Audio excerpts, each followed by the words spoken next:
All right, what period are you guys in? I forget. Like, do we have third and fifth period? I'm worried the link isn't going to work for both.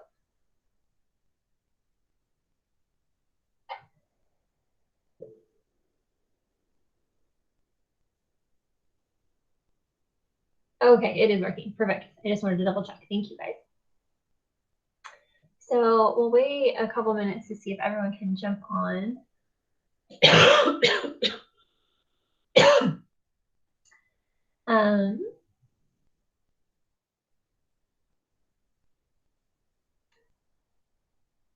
Hopefully more people will come on here.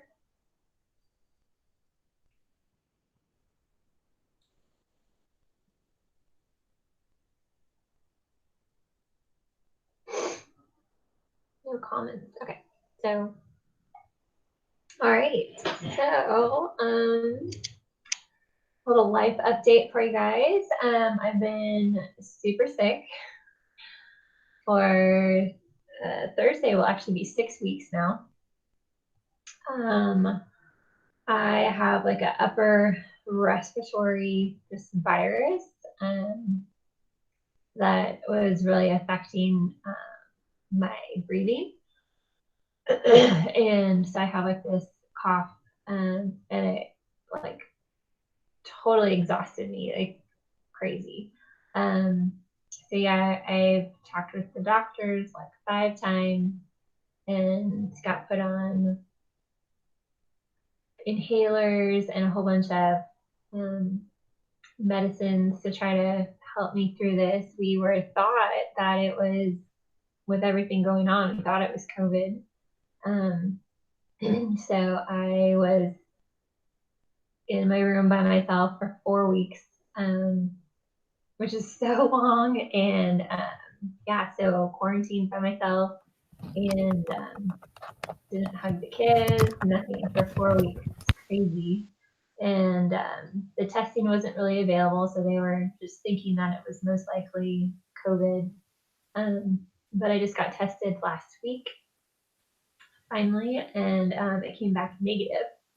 So I asked the doctor if it took so long for me to get tested that maybe I had it, but I wasn't testing positive for it anymore. And he said, no, people are testing positive even if they're symptom free for 30 days. So since I'm still having symptoms, it didn't make sense. So they just think I have some other upper respiratory virus that's been going around. I guess that has been like same as me, like totally knocks them out for almost like 2 months. And you have like a really hard time breathing. I almost went to the emergency room like twice.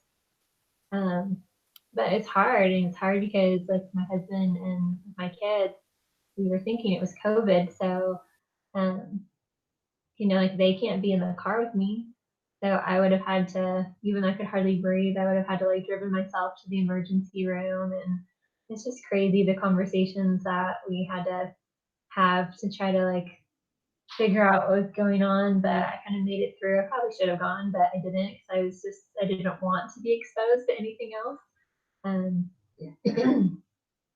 But yeah, I have like extreme fatigue and my breathing is still like a little bit challenged, but finally on the mend, like starting to get better. I'm on like, I think it's like the 5th round of prescription medicines to try to like get it to work. So it's been a really long haul, but finally starting to get better at this point. So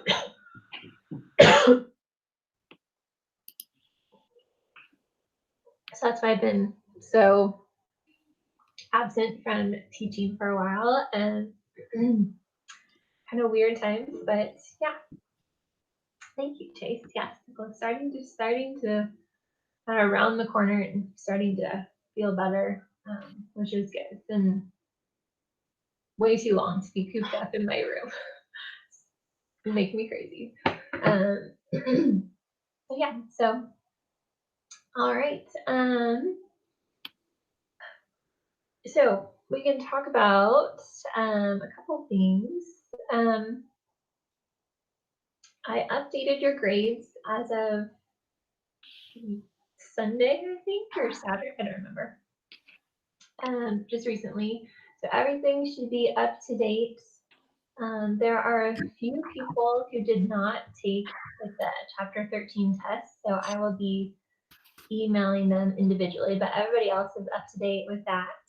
I know there's an option for you guys to take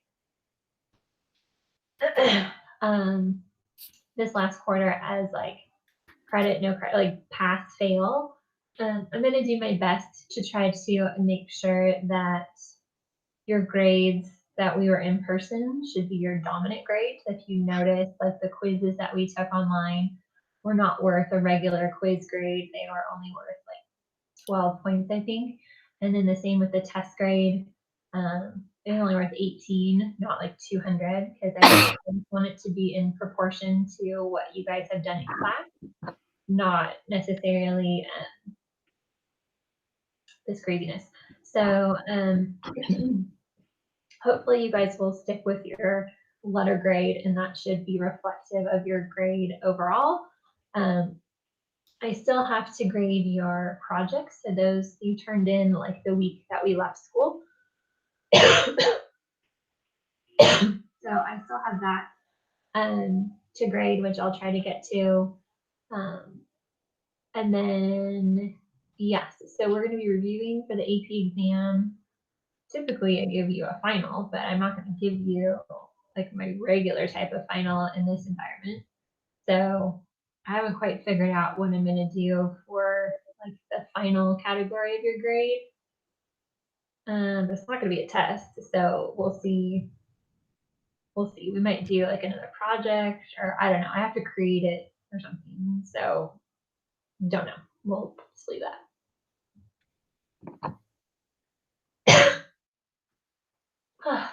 What I do know about the AP exam is that it's going to be all free response, so no multiple choice.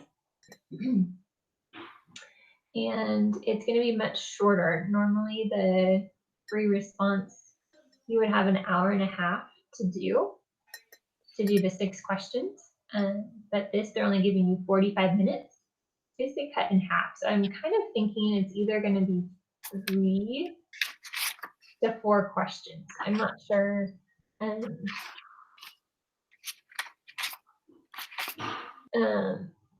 Which, like, I don't know exactly how many questions it'll be on, but I do know that it's not going to be on the material that we haven't covered. So, which is perfect. We ended with chapter 13.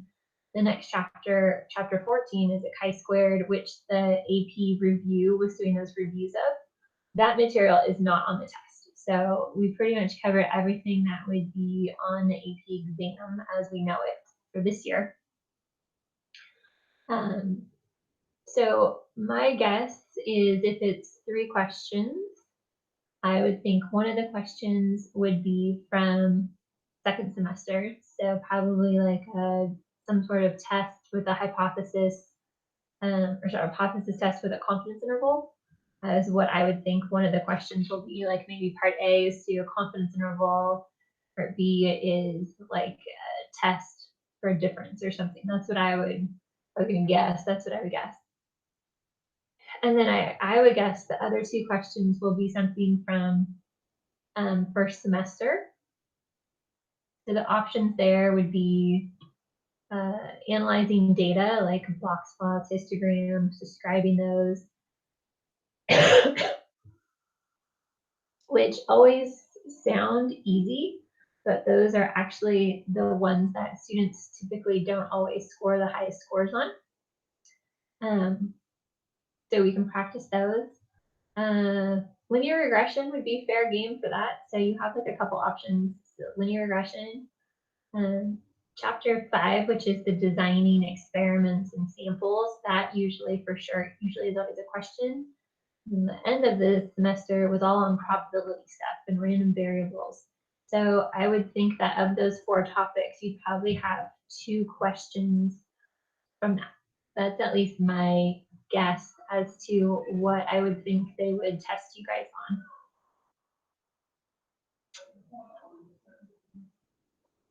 on. Sorry, I can hear my husband getting mad at my children in the other room. So that is kind of what I would think of for the AP exam. So with that, I was kind of going to pick some reviews that really kind of use that material and kind of skip over any questions that are on the stuff that we haven't covered yet. There's really no point in learning that really, even though it's really interesting.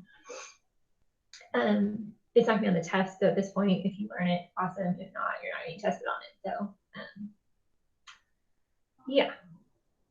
So those are my kind of thoughts on the AP test. I don't really have much more information than that other than just what's on the website, and that it won't cover chapter 14 and 15, and there's no multiple choice.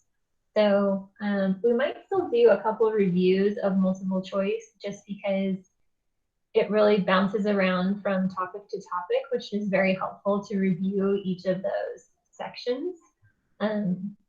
Whereas having to do like a full first response question from each chapter takes a really long time. So, so I might assign you a multiple choice, and the key there would just be so that you get an overall review of kind of like the whole year. And I'll tell you which questions to skip if like we haven't covered that material, so you don't have to worry about those ones. Okay, so are there any questions for me about like the AP exam? I can try to answer either about the test or what to expect or what to study for, I guess.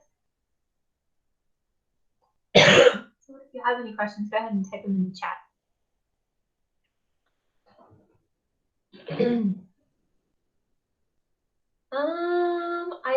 She said the time for us is 11 a.m. Have they made a new schedule? The last time I looked, the schedule was the same, but with the time adjustments now that they're not so long, maybe they've made a new schedule. Originally, yours was the second week of AP testing, the Friday at like noon, which usually doesn't start on time. But I can double check that. I'll verify that. Last time I looked, it was the same schedule. They have different time slots for each test. Okay, so I'll look at the website and verify the day and time of that. Oh, there you go. It's on 11 a.m. May 22nd. So I think that's still our test date, that Friday. It's just shorter because the tests aren't as long, which is good. So I think the free response, you'll either be able to type it in something or you can do it on a piece of paper and then just take a picture of it. So with that, you're going to want to have all of your, all the curves, all the show your probability notation. If you're checking for normal, do a really good graph that it's normal because you're only going to have to do like one of those. So whether it's a box plot or a normal probability plot or whatever it is, just make sure that you only have this one question to demonstrate your ability of that material. So make sure your graphs are done perfectly, like your probability notation is awesome. Writing complete sentences, use context when you're checking your conditions, like all those little details. Make sure you can do that. Okay, are there any other questions about the AP exam?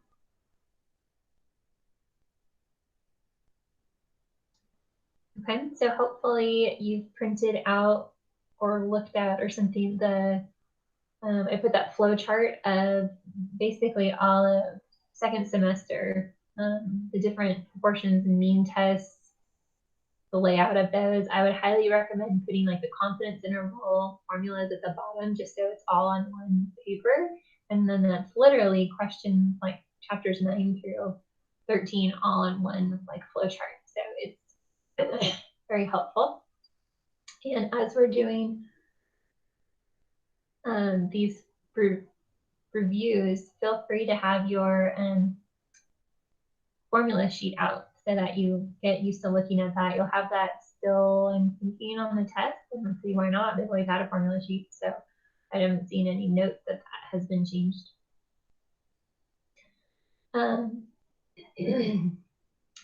Okay, so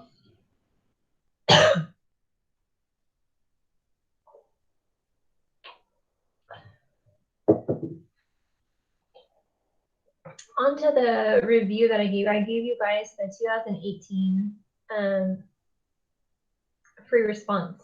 Are there specific questions? The answers were online too, but are there any specific questions? So the answers were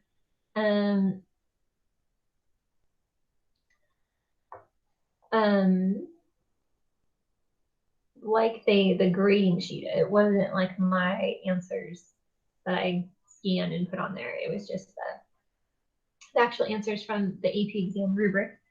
Do we have any questions on any of those? So you can type in the chat whether it was a question 1, 2, 3, 4, 5, 6, or like 5A, or whatever your question is that we need to go over.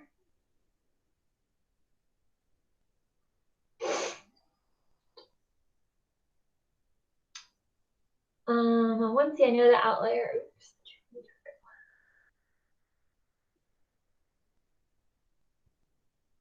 Would you say, what would I say for why that one is an outlier? So this Google Meetup is not as easy, I feel like, as Zoom call, because I could just switch in between my like screens and toggle. So anyways, so I have this on my iPad, so hopefully you can like see that. But so that point, like 3-1 or 3-0, basically, that's an outlier. And it's an outlier in the y direction, not the x direction. So the 3 is within the range of values that we should have customers in line, but usually the time in seconds is significantly longer versus they somehow just didn't have to wait that long. I don't know if they opened up another line or what. There's customers in line, but it only took them, you know, whatever it is, 10 seconds in line. So it's an outlier in the y direction because it's much lower. But I would, in my response, if something like that, I would specifically state why it's not an outlier in the x direction. The x value fits within the range of values, but the y value, and then do that in context, doesn't fit. It's much shorter than what you would expect. So I would analyze both the x and the y, even though the y is why it's an outlier. So that's how I would answer that. Yeah, no problem. So 3C, let me go to that.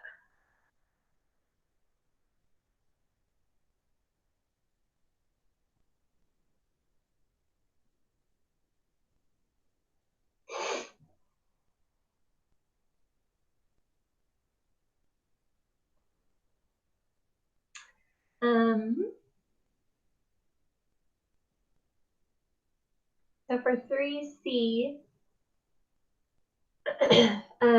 when the question is a random sample of 20 children born in the region will be selected. What's the probability the sample will have at least 3 children who are left-handed?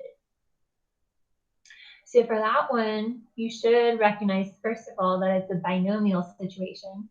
You have your total n, which is 20 children. What's the probability you have at least 3? So it's going to be probability x is greater than or equal to 3 that are left-handed. And so now you need the probability that they're left-handed. So the probability they're left-handed came from part A. That was your answer from part A. That's where that probability came from.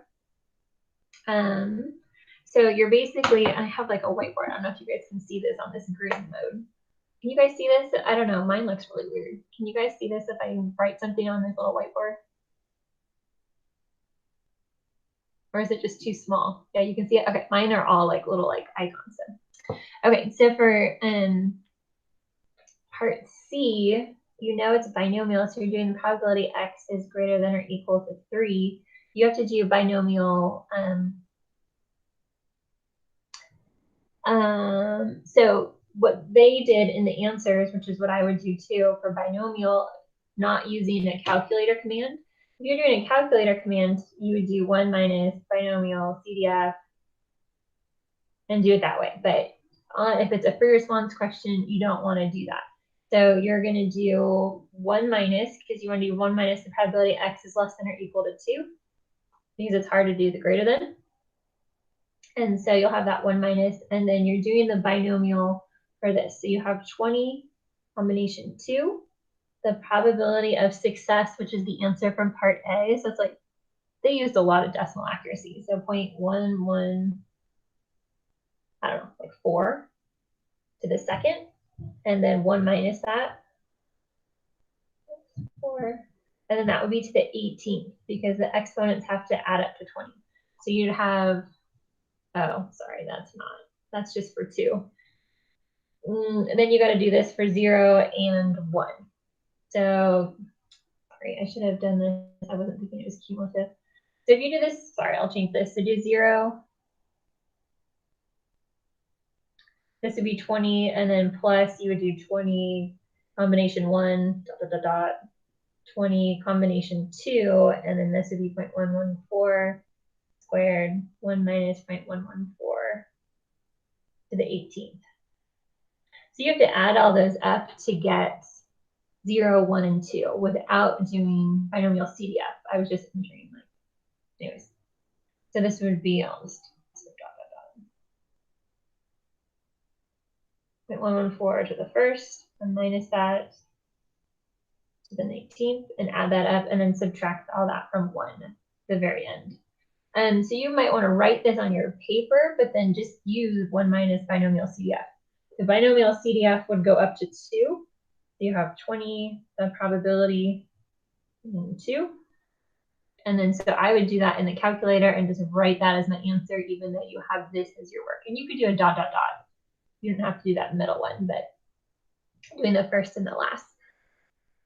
But that's a binomial problem. So you end up with 1 minus 0.598, and that'll be 0.402 is that. But you should get that same answer from binomial CDF. You just have to write out all the work for the free response part.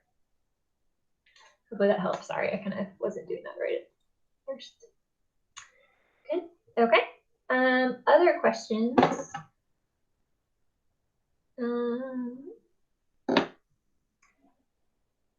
Any other questions?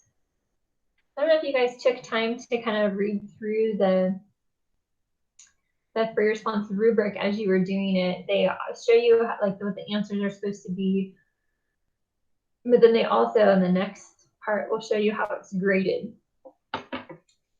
So it wouldn't be a bad idea to try to grade yourself on some of these.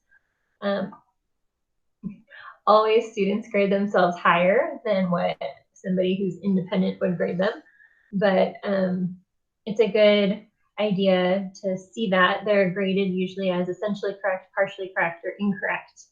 So something very small can knock you from essentially correct down to partially correct. Partially correct, there's usually a lot of different ways you could get partially correct. And they give you specific ways, like if you solved it this way or that way, or you made this specific mistake, this counts as partially correct instead of correct. So it's very helpful to go through and look at how detailed their rubric is. So I would recommend doing that. You're confused on question 6. Okay, well, 6, first of all, is the investigative task.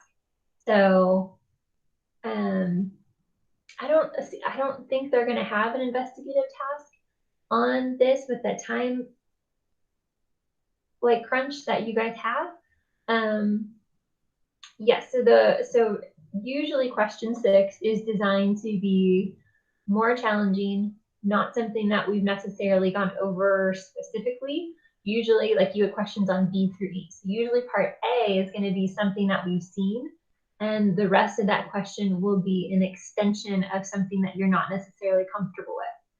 So it's good that you got part A. The rest of it is usually always going to be kind of challenging and kind of weird. Usually, like the average score on question 6 is like a 1.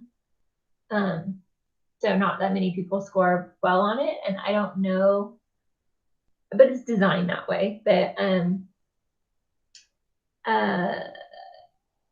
yeah, I'm not sure if they're going to have an investigative task, so we can definitely go over it.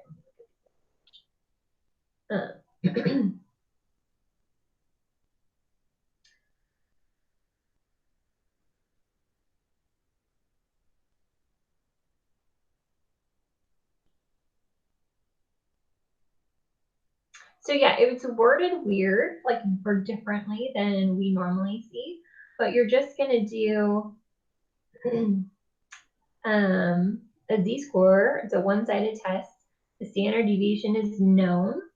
So it's a Z test. So that would be 1.645. So then they just translated that to try to find the value for X bar, because they used, so then what they're looking at would reject at the 0.05 level.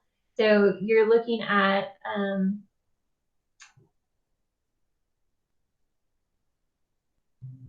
that Z-score for the 0.05 level would be 90% because it's 0.05 on each side. So you would have the Z-score is 1.645.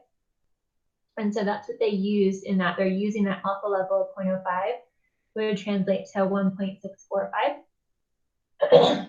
And so that's how they set that up. So they just found, they were finding the Z-score, like your Z-score formula, over the standard deviation divided by square root of n. But however, for 0.05, we know the Z, so that becomes 1.645. We don't know X bar, but we know this is 122. Standard deviation is something. No, and it was divided by the square. Actually, no problem. 1.5 and the sample size. Oh, 100. Okay. So then you just solve for X bar. But this is what comes from the alpha 0.05. That's how you get that value.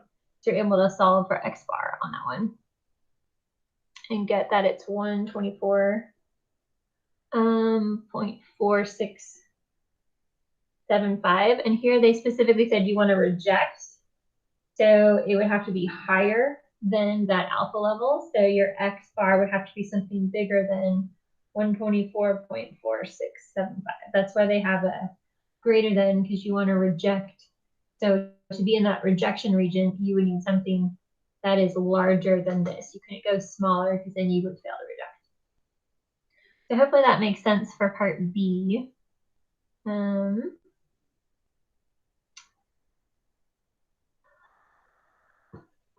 Let me see part C.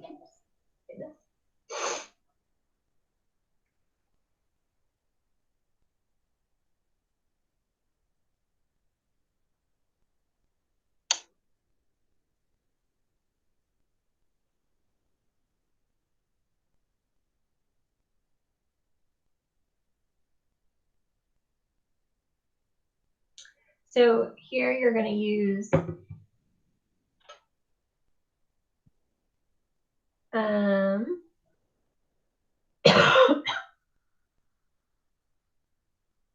oh, the standard deviation was 15. So for C, they're using your answer from part B. And they said they're going to change this 122 is now 125. So you're going to use this because you still want the same rejection region. So, okay. So for this, you would do 124.4675 minus that new mean of 125 divided by the 15 over square root of 100 and get that is negative 0.355. Did you get that? This over here. And then they're just doing the probability that your Z is greater than negative 0.355, and that's normal CDF. They just didn't show this part. From negative 0.355 to positive infinity. That's why that probability is greater than 0.5. So that's 0.64 for that one.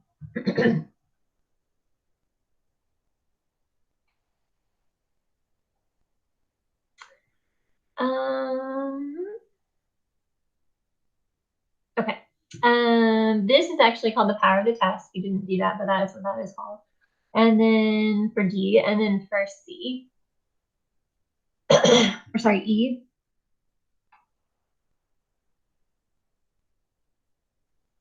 So if they move the sample size up to 100 greater than 100, would it be greater than, less than, equal to the probability that we calculated in part C? And then just explain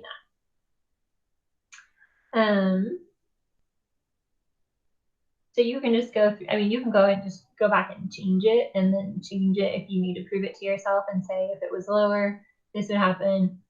If the sample size was greater, this would happen. So you can kind of go back and prove that to yourself to calculate that. You're just going back to that part C.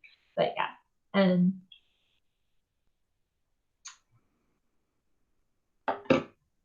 Okay, good, no problem. Are there other questions on any of the free response questions that you guys have? How are you guys feeling about preparing for free response? It's a little different this year, that's for sure.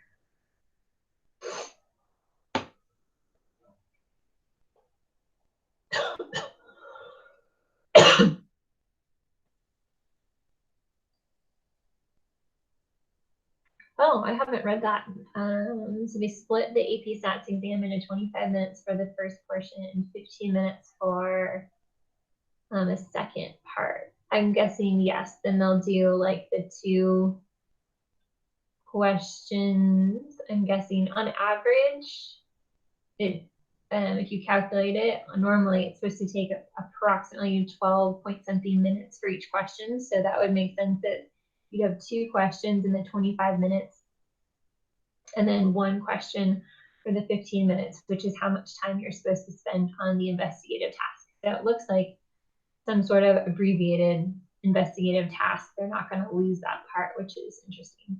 So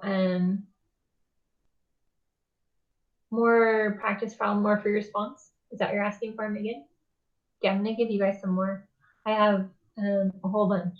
So was that enough of a time frame? Like I know they do take quite a while to sit and go through. But if I made one due Friday, would that be enough time for you guys to get through one of those free response tests?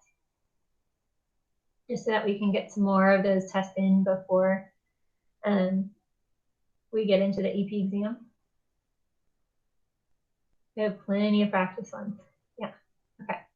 So I'll assign another one for you guys today. That'll be due on Friday. And then would you guys like another call on Friday to go over the answers?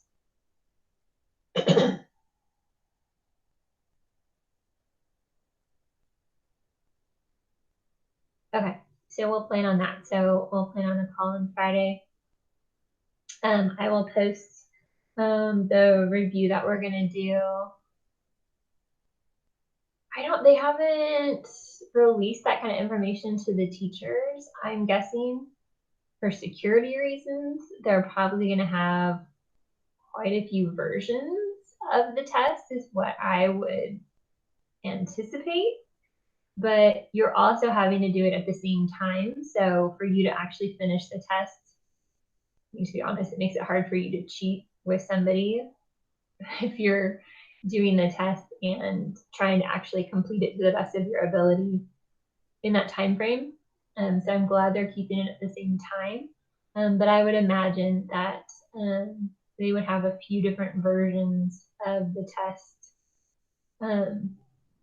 especially with like the time across the United States. I mean, to me, I would at least do a different version for every time zone, because if our test is at 11 a.m., the people in New York, are going to take the test, even though we're all starting at 11 a.m. 11 a.m. Eastern time is very different than 11 a.m. Pacific Standard Time. So I would think that they would have multiple versions to reduce the amount of cheating as much as possible. Well, that's just my guess. So